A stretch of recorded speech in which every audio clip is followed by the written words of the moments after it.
جس معاشرے میں خواتین صرف گھروں تک محدود ہیں اور انہیں تعلیم جیسے بنیادی حق تک بھی رسائی حاصل نہیں، وہاں رضیہ محسود قبائلی ضلع جنوبی وزیرستان کی واحد ورکنگ جرنلسٹ ہے جو اس قدامت پسند قبائلی معاشرے میں خواتین کے مسائل کو اجاگر کر رہی ہے۔ مگر یہ کام ان کے لیے آسان نہیں ہے، کیونکہ حال ہی میں جب انہوں نے ایک فیس بک پوسٹ کے ذریعے جرگوں میں خواتین کی نمائندگی نہ ہونے پر آواز اٹھائی تو علاقے کے ایک مذہبی رہنما نے انہیں نشانہ بنایا اور جرگوں میں خواتین کی شمولیت کو ہی توہین قرار دیا۔ جمعیت علماء اسلام فے کے مقامی رکن مولانا عبدالرشید نے اپنے ویڈیو پیغام میں رضیہ محسود کو مخاطب کرتے ہوئے کہا، اگر آپ خواتین کے لیے کام کرنا چاہتی ہے تو پھر جرنلزم کی آپ کو ضرورت نہیں کہ آپ مردوں کے بیچ میں جائیں۔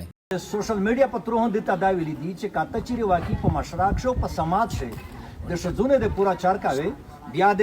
جرنلزم تو ضرورت نستا چې ته د ساړې په مخ شوی لوړاوي ته یلو در میں سوشل میڈیا کے ذریعے رضیہ محسود کو کہتا ہوں کہ اگر آپ خواتین کے لیے کام کرنا چاہتی ہے تو پھر آپ کو جرنلزم کی ضرورت نہیں کہ آپ مردوں کے بیچ جا کر رپورٹنگ کریں۔ آپ عورتوں کے لیے دستکاری کا سنٹر، ہسپتال یا تعلیمی درسگاہ کو لیں تاکہ آپ انہیں ہنر اور تعلیم سے آراستہ کر سکے اور ان کی صحت کا بھی خیال رکھ سکے۔ اسلام عورتوں کی تعلیم اور ہنر کے خلاف نہیں ہے، مگر رضیہ محسود اور ان جیسی دیگر خواتین کا جرگوں یا سٹیج پر آنا ہماری روایات برداشت نہیں کرتی اور نہ ہی ہمارا مذہب اس طرح کی صورتحال کی اجازت دیتا ہے اور ہم کبھی بھی اس کی اجازت نہیں دیں گے۔ اگر رضیہ محسود کسی جرگے میں حصہ لینے آئی تو اگر میں لوگوں کو ابارنے کی طاقت نہ رکھ سکا تب بھی علماء کو ضرور اٹھا لوں گا، کیونکہ ہم خواتین کی شمولیت سے اپنے جرگوں کی توہین برداشت نہیں کریں گے۔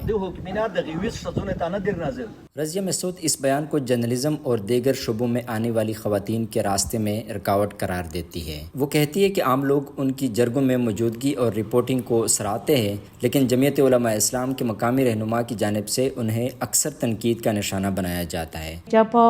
یہ لوگ پاکستان کے آئین کو تسلیم کر چکے ہیں، جب یہ لوگ پاکستان کے قانون کو تسلیم کر چکے ہیں، جب ان لوگوں کی اپنی پارٹی میں خواتین کی شمولیت ہے، باقاعدہ طور پہ ان کے منشور کا حصہ ہے، ان کی ویمن ونگ ہے، پھر یہ کیوں وزیرستان یا قبائلی علاقے کی خواتین پہ جو ہے اعتراضات بلند کر رہے ہیں، کیوں ان کی شمولیت کو اتنی جو ہے نفرت سے دیکھ رہے ہیں، کیوں ان خواتین کے راستے میں رکاوٹیں بنا رہے ہیں؟ کیونکہ ان علاقوں میں خواتین جو ہیں وہ جو فعال کردار ادا کر رہی ہیں، جو باشعور ہیں، جو اپنے علاقے اور قوم کی خدمت کر رہی ہیں، وہ آٹے میں نمک کے برابر ہیں۔ اگر ان خواتین کو اسی طریقے سے باقاعدہ نام لے کر مشکلات بنائی جائے تو میرے خیال میں یہ ان قبائلی علاقے کی ہر اس بچی، ہر اس عورت کے لیے جو ہے رکاوٹ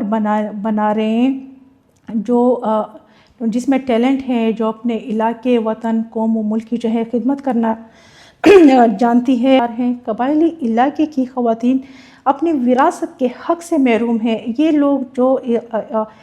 اسلام کا جو ہے وہ رٹ لگائے ہوئے ہیں، لیکن انہی کے گھر کی بہن بیٹیاں اپنے اس اسلامی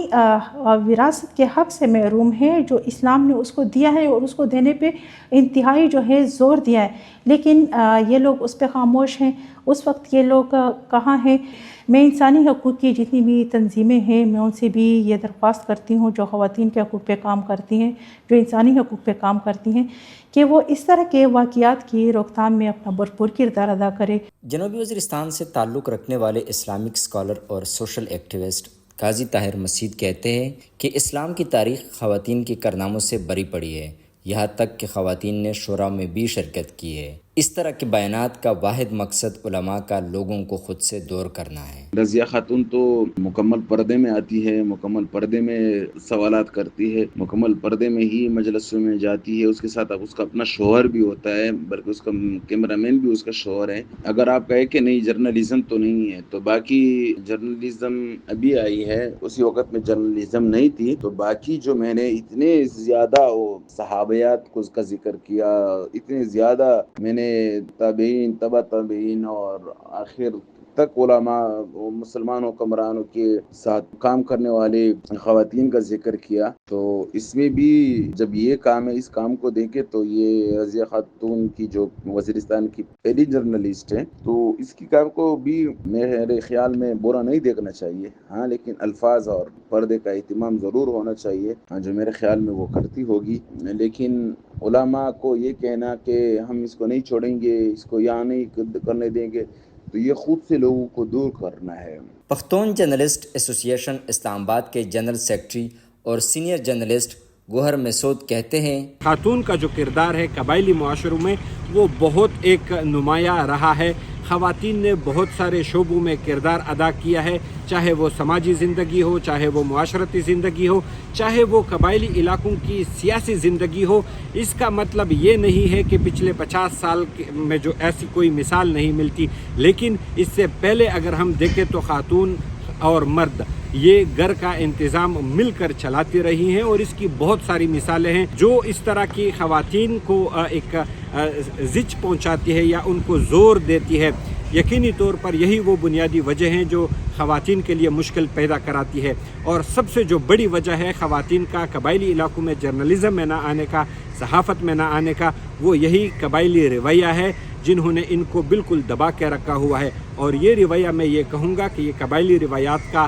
سوچ نہیں ہے، بلکہ یہ سوچ باقاعدہ پروموٹ کرائی گئی ہے، یہ سوچ باقاعدہ بنائی گئی ہے۔ وائس پی کے نے جمعیت علماء اسلام فے کے ترجمان اسلم غوری سے اس بیان کے حوالے سے وضاحت لینے کی کوشش کی، لیکن اس رپورٹ کے فائل ہونے تک انہوں نے کوئی جواب نہیں دیا۔ یاد رہے کہ رپورٹرز ود آؤٹ بارڈرز کے اعداد و شمار کے مطابق پاکستان اس وقت فریڈم آف سپیچ کی درجہ بندی میں 180 ممالک میں سے 158ویں نمبر پر ہے، جو یہاں صحافیوں کے مشکل حالات کار کو ظاہر کرتا ہے۔ voicepk.net کے لیے کلیم اللہ، لاہور۔